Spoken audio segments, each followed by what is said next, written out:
Ramiz Bhai, thank you very much for your time in doing this interview with Pak Passion today. Alright, okay, welcome. Champions Trophy 2013, Pakistan's performance. You know, it was very, very disappointing, Ramiz Bhai, as for fans, for the media, for ex-players like yourself. Put your finger on why you think the tournament ended up being such a disaster for Pakistan. Well, frankly, I've got no clue, because this started off as one of the favourites because of the bowling resources. And the bowling generally remained very good. But it's the batting, and that really has been the Achilles problem for them. You know, it's been hurting them now for so many years. And I'm afraid that it'll keep on hurting them unless they look at the batting structure, at the first-class structure, in fact, the under-19s, the school cricket and all that. And we're talking about overhauling the entire system. And it'll take time. Because I feel that there's so many substandard matches, tournaments at the top level being played, that it's not producing the kind of talent that is required to win matches at the international level here. So they got badly exposed. Misbah actually was stuck in a way that he had to go with a bit of experience here in England because of English conditions. And then when he had to pull out players, he just couldn't do that, because everything happened so quickly that he didn't have a lot of players on the bench. Also, the bench strength wasn't great, and so he was stuck with the same combination, and it did hit him quite badly in the end. So yeah, I mean, batting was the real issue. What about the preparation, Ramiz Bhai? You know, yourself as a former international, so much was made of this camp in Ahmedabad, bringing in the batting coach here in England. Do you think the preparation was right? Could the PCB and the coaches and the think tank have done anything different? I think the preparation was okay. I think it's just that they do not have the skills and the talent and the class to be successful and to be consistent. And we've been backing or flogging dead horses, really. I mean, and because that there's not good talent coming through the ranks, and so we're stuck with 3 or 4 batsmen that deliver in benign conditions and fail to deliver when the going gets tough. So I guess there's not enough quality, really. Some of those dead horses that you're hinting at, Ramiz Bhai, maybe Kamran Akmal, Shoaib Malik, Imran Farad, perhaps fall into that category. I'm not going to name names, but I just feel that the entire impression of the batting side was that it was in shambles. I'm not going to name any players because they've done really well in the past, matches. But what I'm hitting at is the fact that we now need to revamp the batting talent. And we've got to take that plunge. I think we've tested the experienced ones.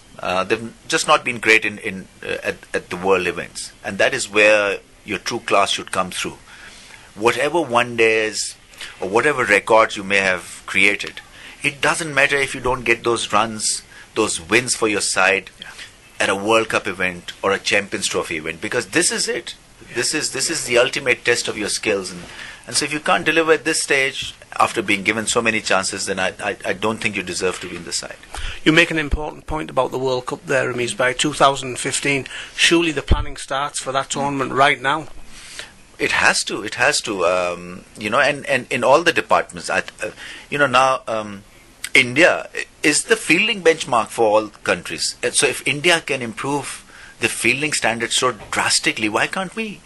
Batting, of course, needs to improve quite dramatically, and I don't know whether we've got enough talent coming through to win us, the next World Cup. Because there's always an Umar Akmal waiting in the wings, but obviously he's had his ups and downs.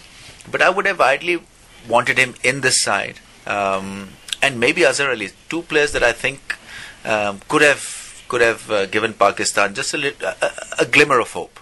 I'm not saying they could have won Pakistan matches, but just a glimmer of hope that here was Azhar Ali, a good technical batsman, and Umar Akmal because of the way he plays the game, so he can be a winner on the day. So yeah, I mean, batting is going to be an issue. Bowling, I think we'll always find bowlers. We'll always find good bowlers, and this bowling attack is not bad. We're talking about 3 bowlers bowling at over 140 k's, which is serious pace. The 2015 World Cup, Ramiz Bhai, another point on that is Misbah ul Haq will be 41-year-old then. He still looks in good shape, you know, his fielding was excellent in the tournament, his batting was very good, he was the main run getter for Pakistan. Should the Pakistan Cricket Board be looking at bringing in a captain now for that tournament, leave Misbah in there until the World Cup, or how should the Pakistan Cricket Board, you know, have this issue regarding captaincy? Well, it's a tough one. I mean, you know, on paper, yes, 41 looks extremely old. You know, for a sports like cricket. But then, who to replace Misbah with?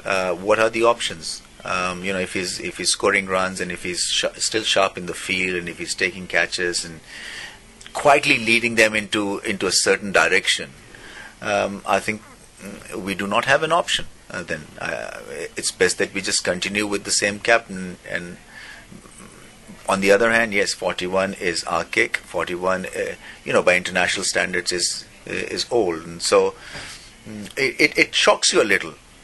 You know, it's a very uncomfortable feeling, to tell you frankly, that no youngster can still replace a 41-year-old batsman.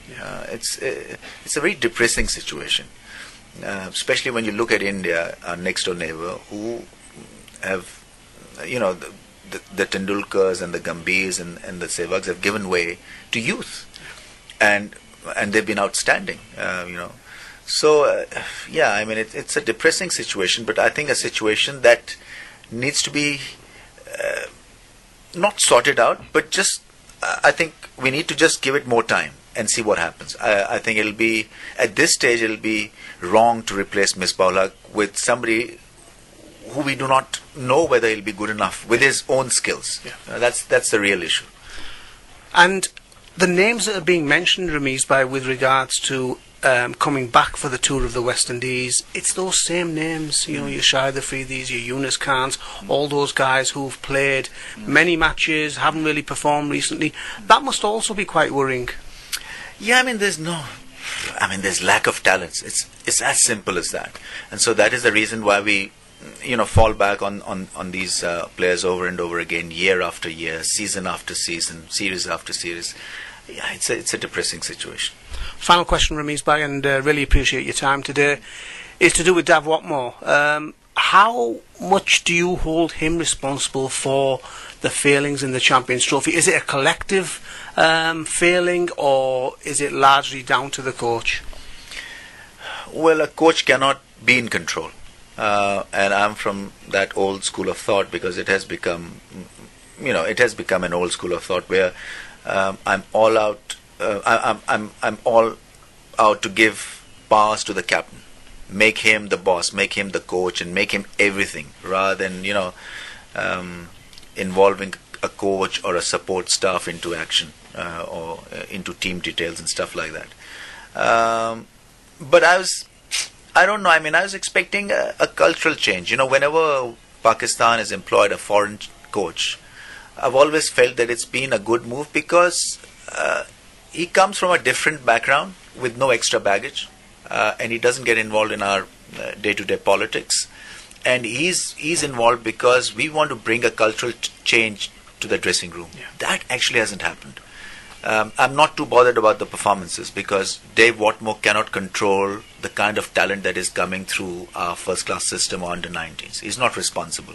So he's given the kind of talent that is there, and he's not manufacturing it, he's not nourishing it, he's not looking after it, because he can't. Yeah. So whatever gets to him is already gone through the drills of the first-class structure and system. So in that regard, obviously, he's not responsible. But are we seeing a cultural change in this Pakistan dressing room or in this Pakistan lineup? I'm not too sure. I'm not privy to what goes in the dressing room environment or what happens there. But that is the big question and the thing to find out. Yeah. Ramiz Bhai, really appreciate your time. Thank you so much. Thank you.